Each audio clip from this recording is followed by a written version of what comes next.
Picture this. It's 1966, a year of immense social upheaval and change. The civil rights movement is in full swing, but some folks aren't satisfied with the pace of change. They demand more, they demand faster. Enter Huey Newton and Bobby Seale, two young men from Oakland, California. They are visionaries with a burning desire for justice. They're angry, fed up, and about to start a revolution that will shake the foundations of society. Newton and Seale founded the Black Panther Party for self-defense, inspired by Malcolm X's powerful mantra, "by any means necessary."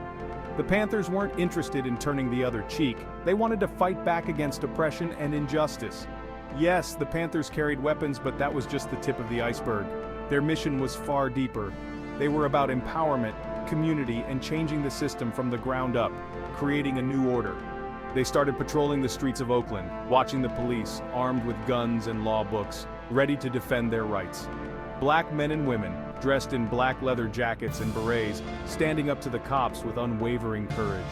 It was revolutionary, terrifying to some, and just the beginning of a movement that would leave an indelible mark on history. Now let's talk about what the Panthers believed in. They had this thing called the 10-point program, their manifesto. Point number 1, we want freedom. We want power to determine the destiny of our black community. The Panthers weren't asking for permission, they were demanding their rights. They wanted decent housing, education, and an end to police brutality. They wanted equality, and they wanted it now. The Panthers weren't just about making demands, they were about action.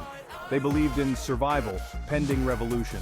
They were going to take care of their own communities, feed the hungry, educate the young, and protect the vulnerable. Those black berets and leather jackets were a symbol of unity, strength, and black pride. The Panthers understood the power of image and made an impression. They organized community events and rallies to spread their message. They even had their own newspaper to inform and educate the public. Self-defense was crucial. They trained to protect themselves and their communities. Political education was also a key component of their ideology. The Panthers stood united, embodying the spirit of revolution and change. Now I know what you're thinking, where's the substance? Well, buckle up because we're about to dive into the meat of the Panther program. Sure, they carried guns, but their most powerful weapon? Education. The Panthers believed that knowledge was power and set up liberation schools to teach black history, political education, and revolutionary theory. They also taught practical skills like self-defense, first aid, and nutrition, aiming for community self-sufficiency. Their newspaper, the Black Panther, had a peak circulation of 250,000, spreading their message far beyond Oakland. It was social media before social media existed, connecting with people across the country hungry for change. The Panthers' educational initiatives were a cornerstone of their mission, empowering the community to stand up and fight for their rights. Section 4. Feeding the Revolution Community Programs. The Panthers weren't just about protests and politics, they were about taking care of their community, ensuring that everyone had access to basic necessities. Their most famous program? Free breakfast for children, which became a cornerstone of their community efforts. By 1969, they were feeding 20,000 kids a day, making sure no child started their day on an empty stomach. A group labeled as terrorists by the FBI was making sure kids didn't go to school hungry, challenging the narrative imposed on them.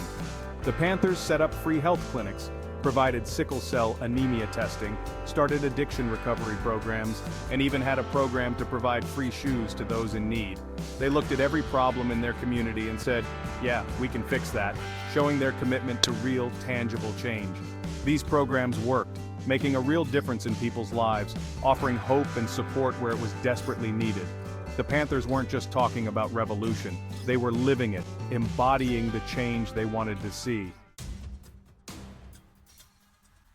Section 5. Fighting the power government pushback. The government wasn't going to sit back and let all this happen. They saw the rise of the Black Panther Party as a direct challenge to their authority and control.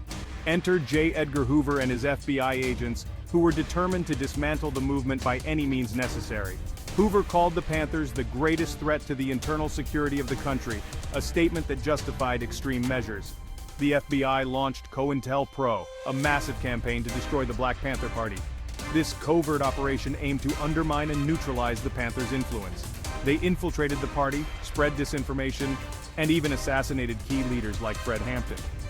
Local police departments harassed Panthers, arrested them on trumped-up charges, and engaged in violent confrontations.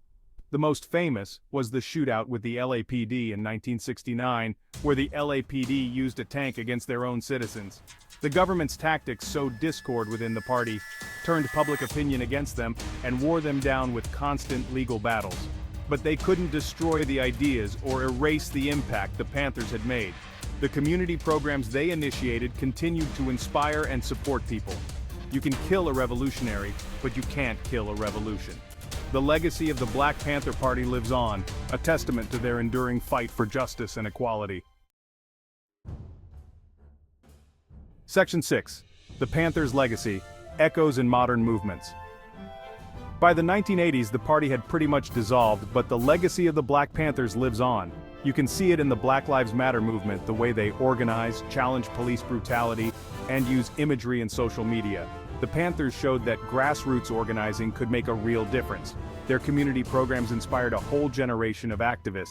Today you can find community-run food banks, health clinics, and educational programs all over the country. The Panthers also changed the way we think about race and power in America, pushing for intersectionality before it was a buzzword.